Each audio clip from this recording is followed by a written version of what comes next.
Jaya.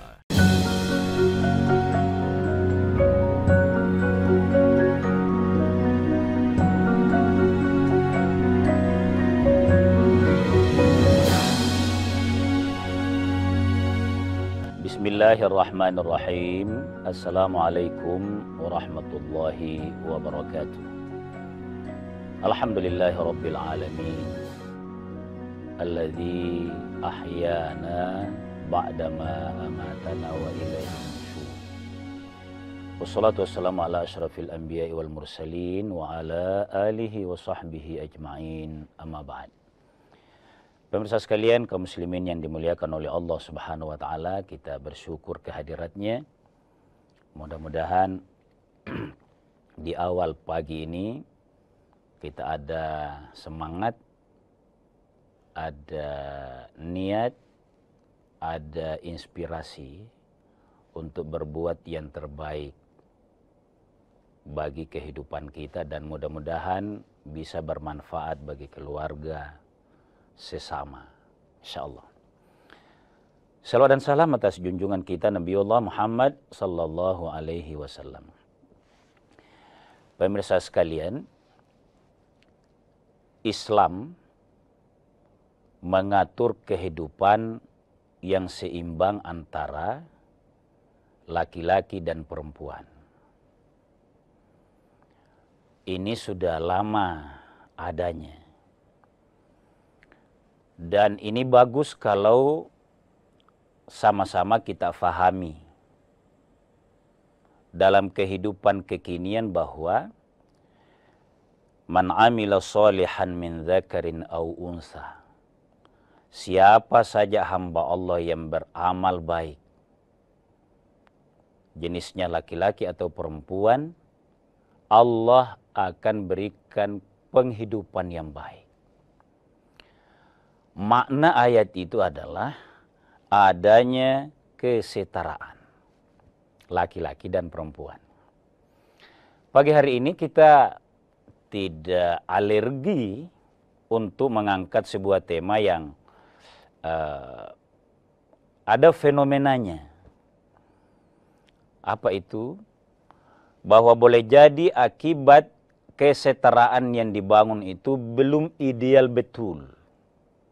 Karena keterbatasan individu manusia baik laki-laki maupun perempuan belum ideal betul. Sehingga dalam kehidupan berumah tangga misalnya, ada di antara dua belah pihak yang merasakan tidak lagi membawa maslahah. Kita akan persempit pemirsa sekalian, lebih fokus kepada pihak perempuan merasa tidak lagi ada maslahah bersama suaminya. Sekali lagi, kita tidak alergi membahas begini karena agama itu penuh antisipasi. Pernah kita bahas, talak pun dalam agama itu bukan untuk saling benci. Hanya untuk saling ambil jarak, sebuah strategi agar saling bersaudara lagi. Nah, kalau misalnya, dan fenomena ada di media kita hari ini, perempuan yang minta cerai sama suaminya, bagaimana perspektif agama atau kacamata agama melihatnya? Boleh ndak itu? Ayo kita lihat secara tenang. Maksud saya tenang, laki-laki melihatnya bagaimana pandangan agama membangun rumah tangga itu, perempuan juga. Nah, saya insya Allah menyampaikan pada kesempatan ini dengan terbatas tentu pandangan agama. Boleh tidak? Saya akan menyampaikan bolehnya dulu. Karena hal ini boleh.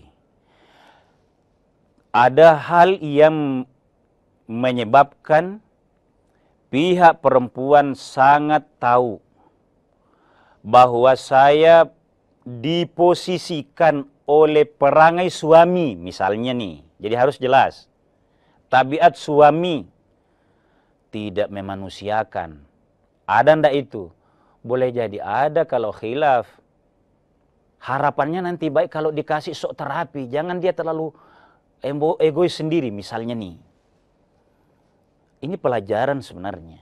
Netralnya kita bahas. Nah, Kalau ada perempuan minta agar ditalak oleh suaminya, maka dalam agama itu diistilahkan dengan khala'a atau khulu. Kata khulu itu bagian dari proses talak menalak dalam Islam. Bagian, sekali lagi.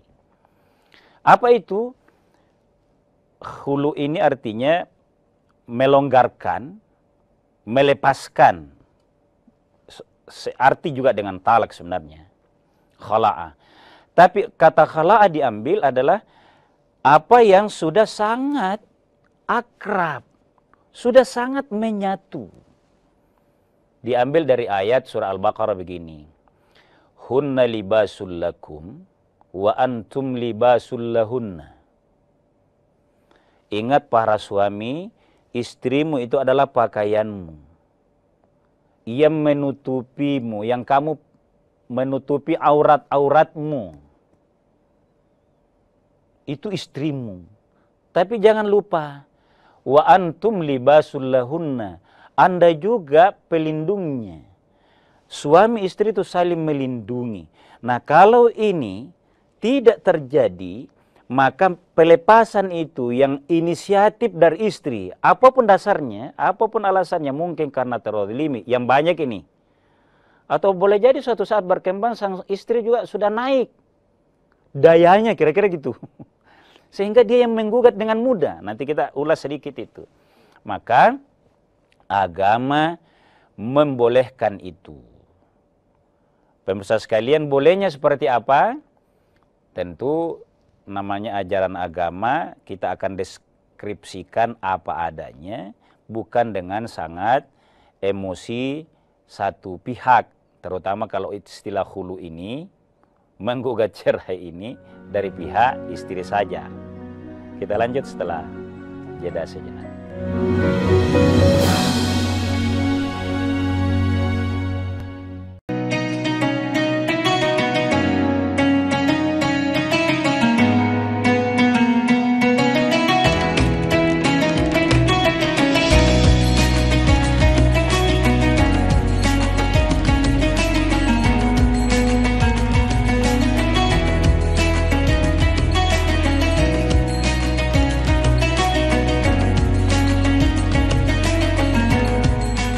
Assalamualaikum warahmatullahi wabarakatuh.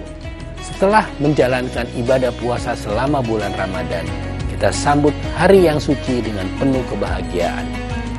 Mari rayakan kebersamaan di hati. Eratkan silaturahmi di hari yang fitri. Selamat Idul Fitri 1445 Hijriah. Minal aizin wal faizin. Mohon maaf lahir dan batin. Wassalamualaikum warahmatullahi wabarakatuh. Raih kemuliaan informasi terkini dari segala lini Pan Berita Utama akan menyajikan sejumlah informasi menarik yang paling mengundang atensi. Kami kompilasi berita pilihan yang sudah kami siapkan untuk Anda dan jadikan referensi utama untuk Anda. Dan Anda tetap bersama kami. Terima kasih. Sampai jumpa. Berita utama ikuti pada jam-jam berikut. Live di Kompas TV.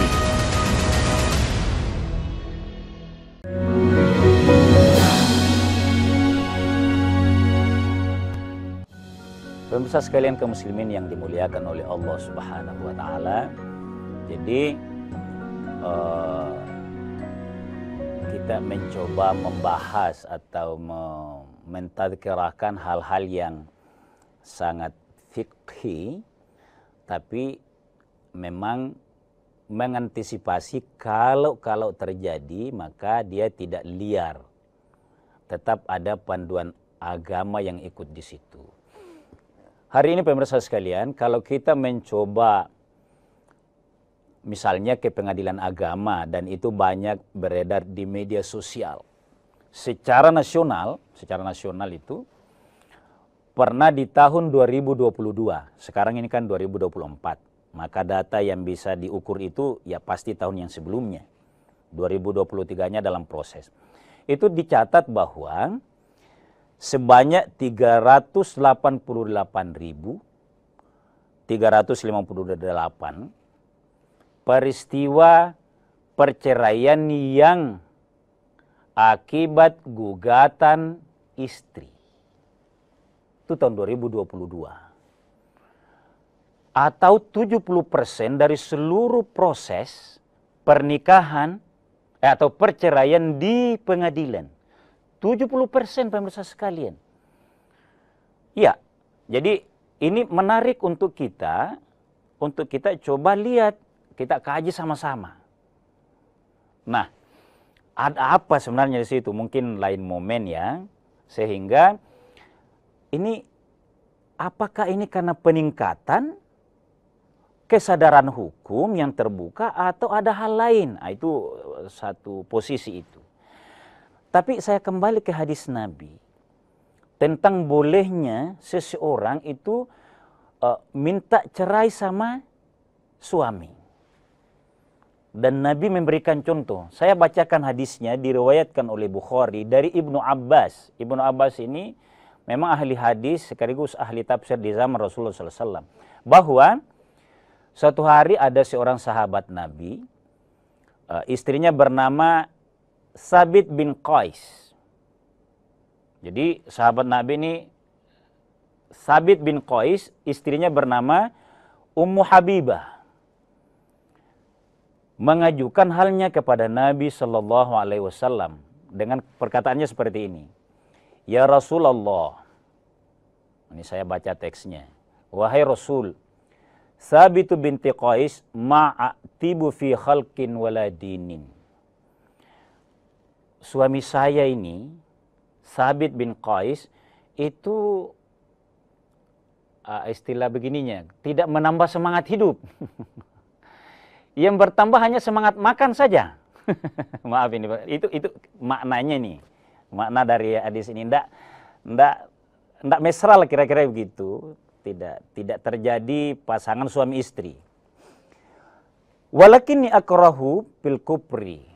Tapi saya juga tidak mau dianggap tidak syukur nikmat atau menjadi orang yang kufur nikmat. Artinya saya mau syukuri karena ada suami, tapi tidak berfungsi sebagai suami.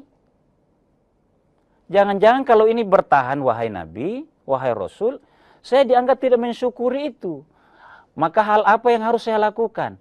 Lanjut dengan kondisi yang seperti ini, padahal kita ini masih muda, kira-kira gitu. Pengaduan sang istri ini. Ya. Maka Nabi SAW berkata, Aturdina alaihi hadiqatahu. Apakah Anda bersedia? Ini ingat pemirsa sekalian.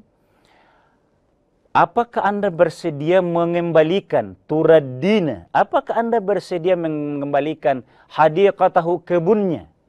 Pemirsa sekalian, hadis ini menyatakan bahwa waktu dia dinikahi oleh Sabit, maharnya adalah kebun.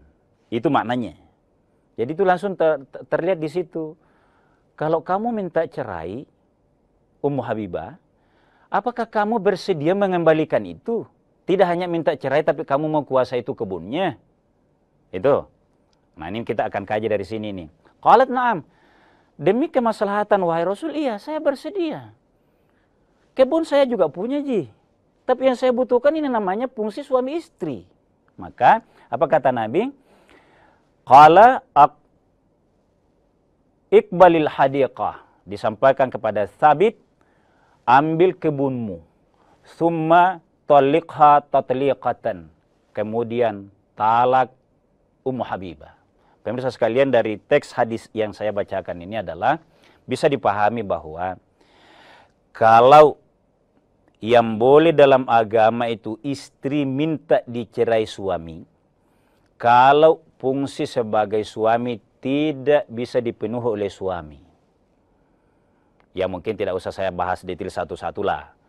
Pokoknya fungsi suami istri secara zahir dan batin itu, ya paling tidak nafkah zahir, nafkah batin juga. Kalau ini tidak, baru yang menyebabkan sang istri boleh minta cerai dari suaminya. Lihat pemirsa sekalian. Syarat yang kedua yang diberikan oleh Nabi adalah kamu kembalikan maharnya. Nah, ini juga, ini penting nih. Jangan di pengadilan orang berdebat tentang harta gono gini, padahal ini ada jelas. Kembalikan maharnya yang dibayarkan dulu oleh suami. Lalu kita perhatikan tadi, akbilil hadiqah, ambil itu kebun, summa talliqha, baru talak. Apa artinya? Istri meminta secara baik-baik melalui prosedur kepada Nabi. Anggaplah sekarang Nabi itu hakim kalau era sekarang. Maka ini yang mengucapkan talak tetap dari suami. Jadi ini kalau minta cerai begini prosesnya dalam agama ini pemirsa sekalian.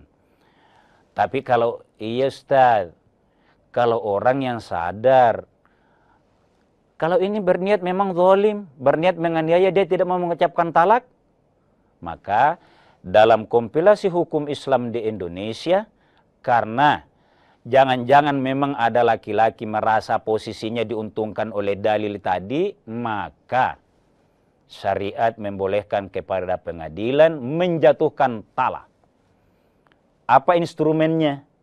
Karena tidak boleh dengan secara zalim mengikat perempuan. Ini bolehnya.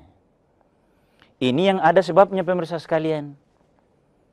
Yang ada alasan dasarnya. Tapi kalau tidak ada, ditanya apa alasannya. Si A, sang istri, datang ke pengadilan, menggugat cerai suaminya. Tentu pengadilan yang faham agama akan panggil apa dasarnya. Apakah hal-hal ini tidak berfungsi sebagai suami? Yang kedua, yang menurut agama ini, istri boleh melakukannya. Apakah dia sinting? Maaf pemirsa sekalian, ini disebut ya fikih ini. Tiba-tiba gila. Yang kedua, bangkrut. Ini menjadi catatan, ini bangkrut nih. Harus dipilah betul. Bangkrut dari usahanya. Yang menyebabkan dia tidak bisa bertanggung jawab menafkahi zahir kepada sang istri. Kalau ada istri yang tega begini, tapi orang bilang matre, tidak sabar. Tapi boleh, agama menegaskan boleh karena tanggung jawab laki-laki memang begitu. Makanya tanggung jawab talak juga di laki-laki. Ini agama memang kalau diikuti baik-baik itu seimbang sekali.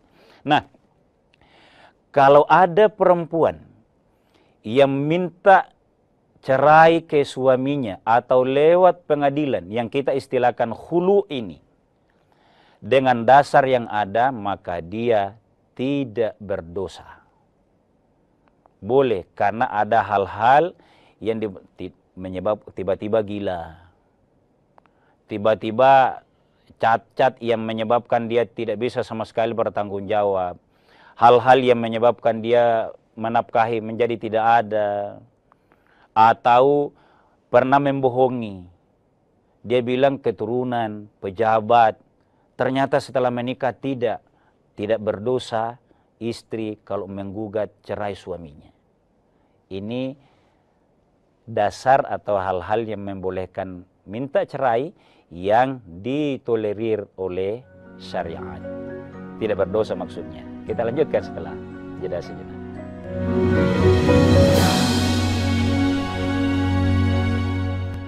Informasi terkini dari segala lini Pan Berita Utama akan menyajikan sejumlah informasi menarik yang paling mengundang atensi.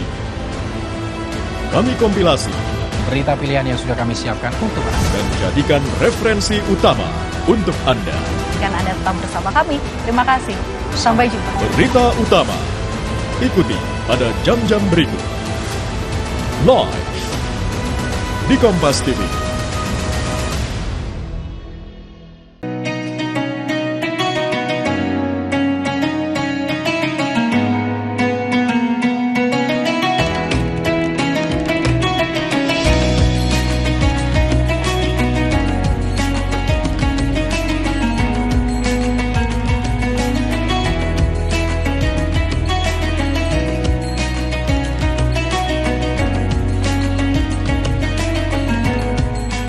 Assalamualaikum warahmatullahi wabarakatuh.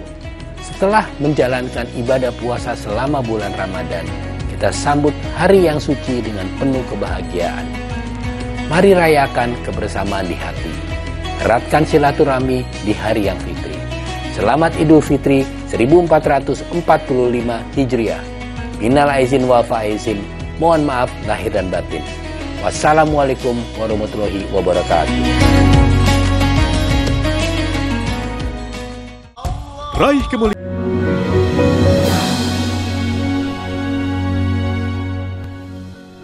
Pemirsa sekalian kaum muslimin yang dimuliakan oleh Allah Subhanahu wa taala, sekali lagi kita perlu tegaskan tema kita bahwa agama itu tidak ada peristiwa yang tidak ada jalan keluarnya, sampai yang rahasia dalam rumah tangga pun boleh, tapi bagaimana meminimalkan saling membongkar yang tidak baik itu. Nah, istri yang minta diceraikan oleh suaminya secara langsung maupun nanti lewat pengadilan, itu saya sudah sebutkan beberapa tadi. Yang berikutnya adalah yang boleh nih, sang suami yang melanggar ta'liq talak. Ini saya mau pelan-pelan ini.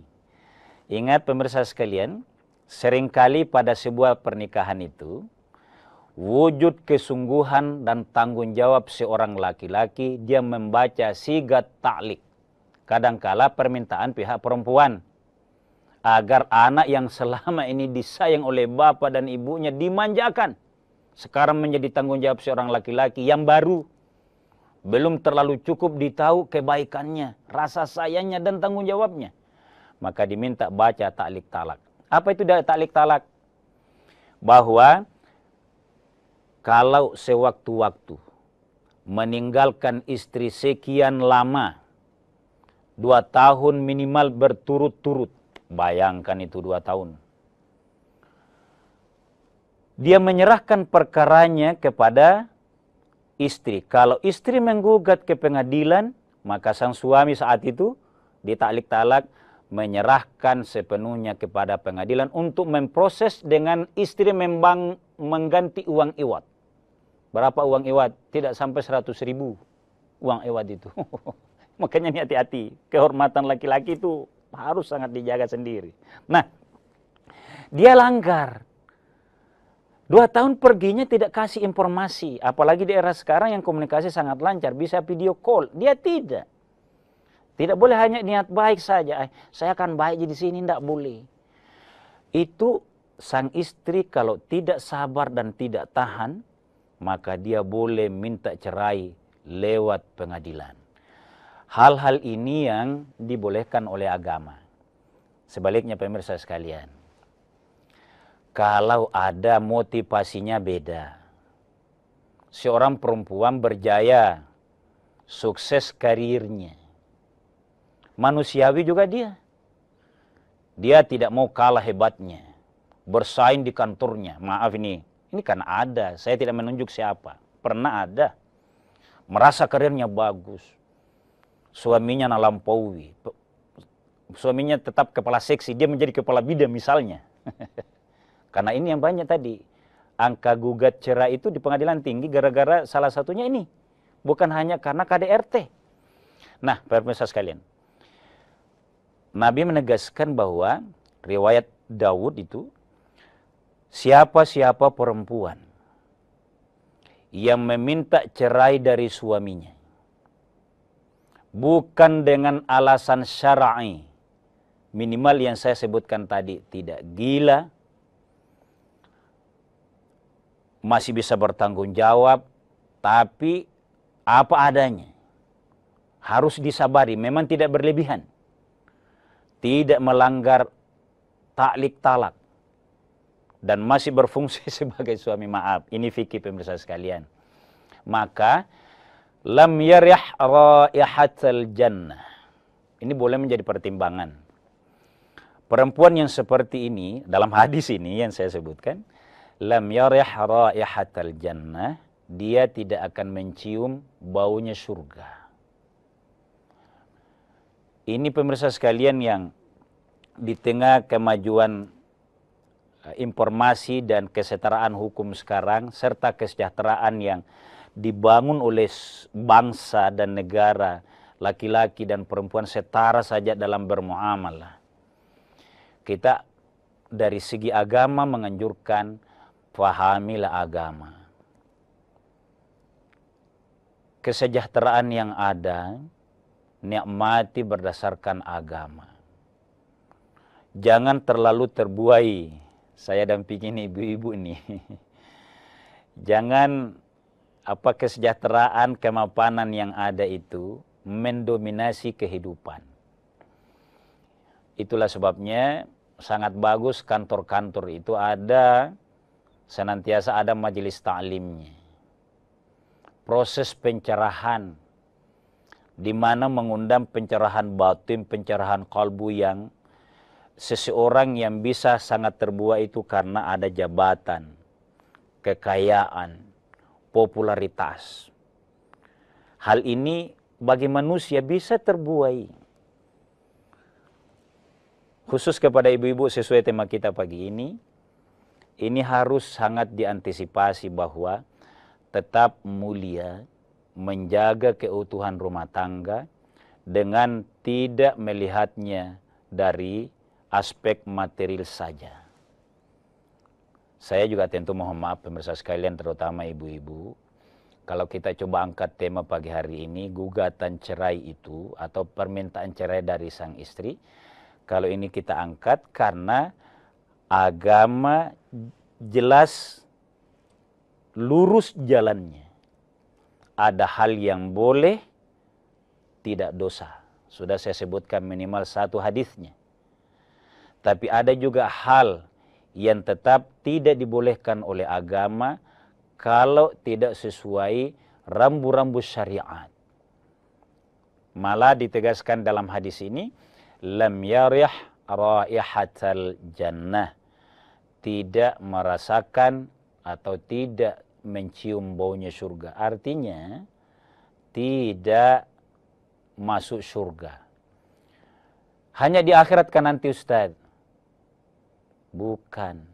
Di dunia juga tidak akan dirasakan karena yang namanya kekayaan, jabatan, popularitas itu waktu kita masih sehat bugar.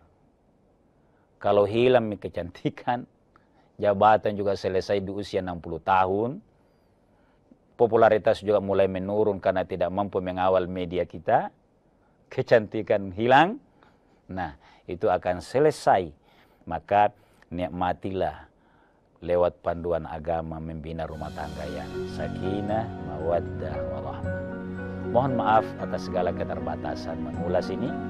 Sekian dan demikian. Hadanallahu wa iyyakum ajma'in.